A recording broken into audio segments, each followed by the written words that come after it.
Hello, my friend. Time for our meeting this Tuesday, October 14th. On October 14th, 1983,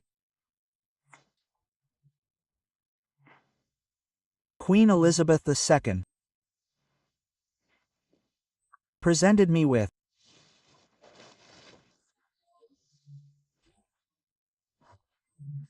the Order of the British Empire in the honorary officer rank, the same one she gave to the Burls, except they're British.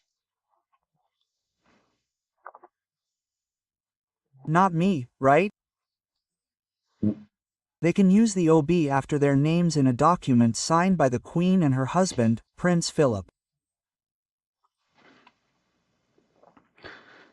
It was for covering the war. The war was in April of '82. The following year, I was asked if I would accept. Of course I accepted, right? Because the Queen couldn't take no for an answer. And in 1976,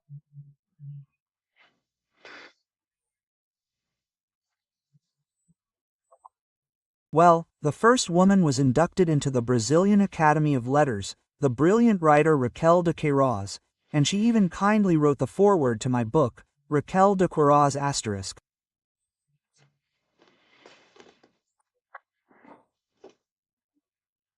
And I wanted to record a great loss to Brazilian journalism. Luis Resena, or Luis Resena Grace, died today at the age of 73. Resena graduated from the University of Santa Maria Gaucho and came to Brasilia. He went to Moscow to work for the Tush news agency, which was part of the Soviet Union. He was a correspondent in Paris, Lisbon, and Mexico City. He worked for O Globo, Gazeta Mercantil, Jornal de Brasilia, Correio Brasiliense, and EBN. He was a brilliant writer, had a great writing ability, and a very friendly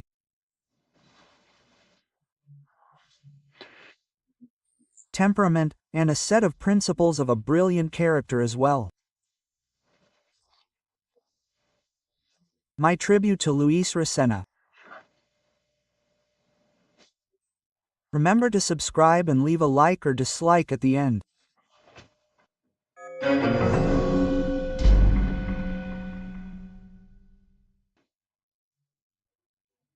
Well, at least that flood of inversions of due process.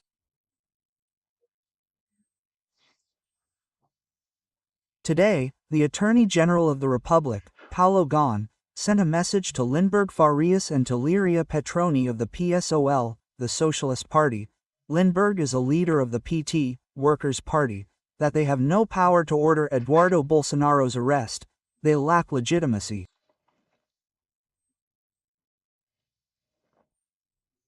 Not that they are not qualified to do so.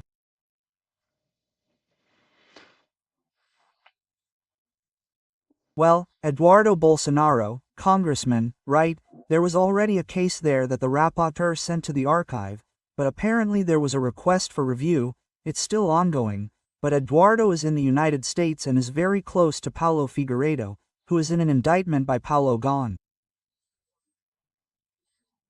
Just look at the indictment. Jair Bolsonaro was there too. And Jair Bolsonaro is in jail because he was in this investigation. But Paulo Gonet couldn't frame Bolsonaro, but he is indicting Eduardo Bolsonaro and Paulo Figueiredo. And the rapporteur, as usual, is always Moraes. Moraes would have the power to request preventive detention for both of them. He'll have to send a letter rogatory via. He won't be able to arrest them directly, right? He'll have to send it via the Ministry of Foreign Affairs, the Ministry of Justice, the Department of Justice there, the State Department, if he does that.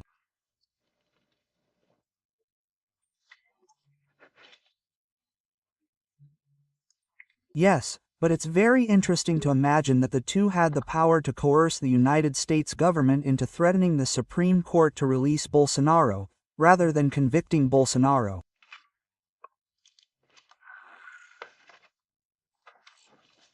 That's what's at stake.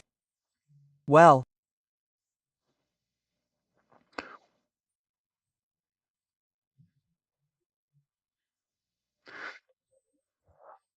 the Senate Foreign Relations Committee created a solidarity group with two Russian representatives, Representative Valentina Ivanovna and Representative Volodin, who are Putin supporters, because they were sanctioned under the Magnitsky Act because they were two who supported and encouraged the invasion of Ukraine, right?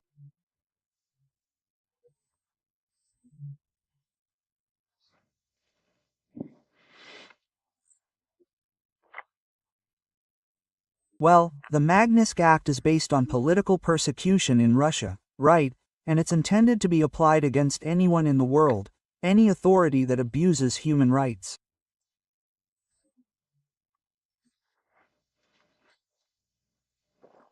No, the interesting thing is that not only the United States sanctioned it, but New Zealand, Belgium, Australia, and the United Kingdom also sanctioned these two.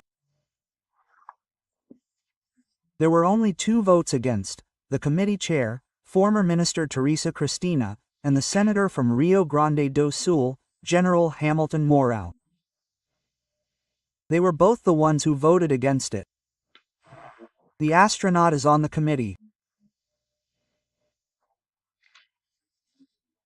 He became an astronaut on a Russian spacecraft and voted in favor of creating this support group for Putin supporting representatives. Yeah, just a reminder, right? Lula also went to the Kremlin for the 80th anniversary of Victory Day, which is celebrated the day after May 8th, to watch the parade.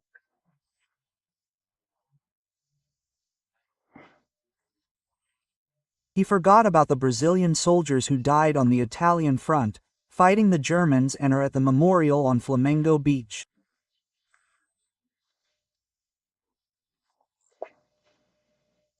He forgot about this place. He's the supreme commander of the armed forces, but he went there. Well, Putin couldn't come to Brazil. Just so we remember, he's wanted by the International Criminal Court, where he was convicted of kidnapping 19,000 Ukrainian children who were taken to Russia and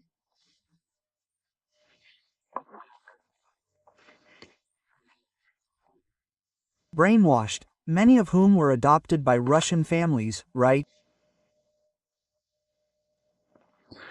We depend on Russian diesel, just to remind you.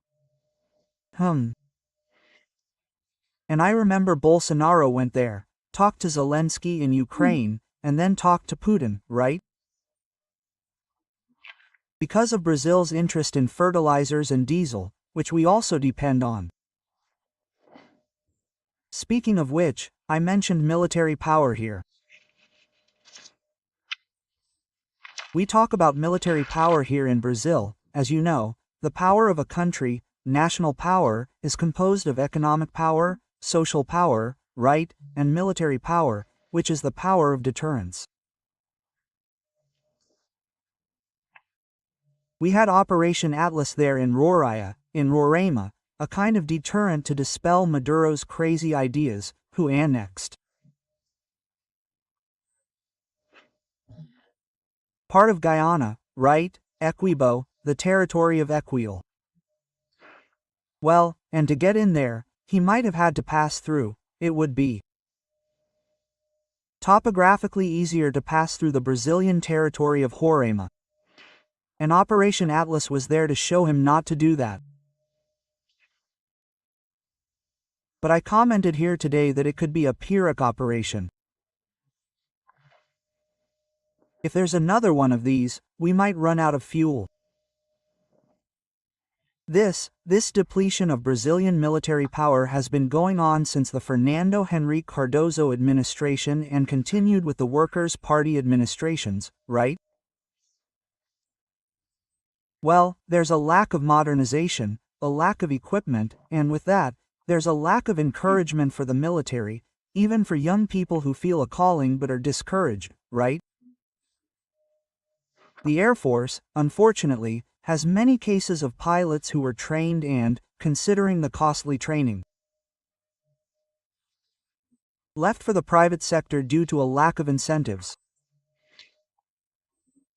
I'm talking about this here because Avenue Bra is in a terrible situation, and it's a large company, a defense industry. Remember what happened to Anessa, right, which produced that wonderful Osorio armored vehicle? I saw a model there at the Armored Training Center in Santa Maria.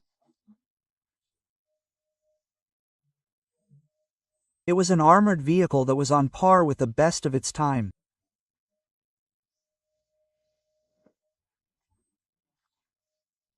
I couldn't get a deal there with Iran and Iraq, and here, there was a lack of purchases from the Brazilian army itself.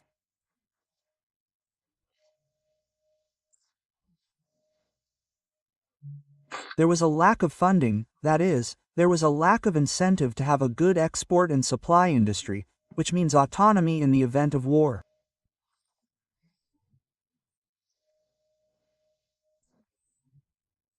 Autonomy in the event of aggression, the need for deterrence, the projection of military power. How does Trump get there and impose peace? Because he has military power. Just now, he said that if Rama doesn't hand over the weapons, he'll take them away. And you can imagine how he said it, right? I said here that I was skeptical due to Rams's lack of will, right? Ramaz will want to hide the weapons, right? But speaking of which, a Belo Horizonte councilman posted the following on social media. The person who ended the war in Gaza is called Luiz Inácio Lula da Silva. Trump helped finance the war. Lula made a peace agreement. Thank you,